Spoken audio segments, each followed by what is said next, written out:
জন্য প্রতি রাতে বুকটা জলে পড়ে, সাত সাগরের ওই পাড়েতে কেমন আছেন একা।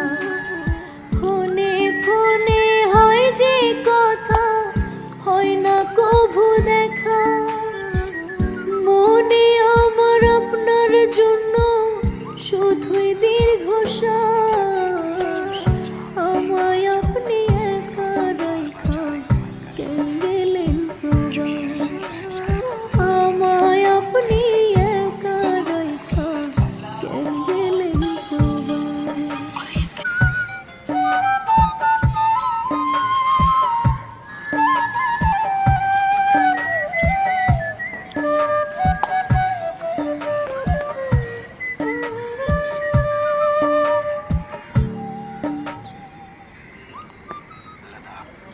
इंडिया की एक ऐसी जगह है जहाँ एक बार जाओ आपका बार बार जाने का मन करे, क्योंकि ऐसे लैंडस्केप आपने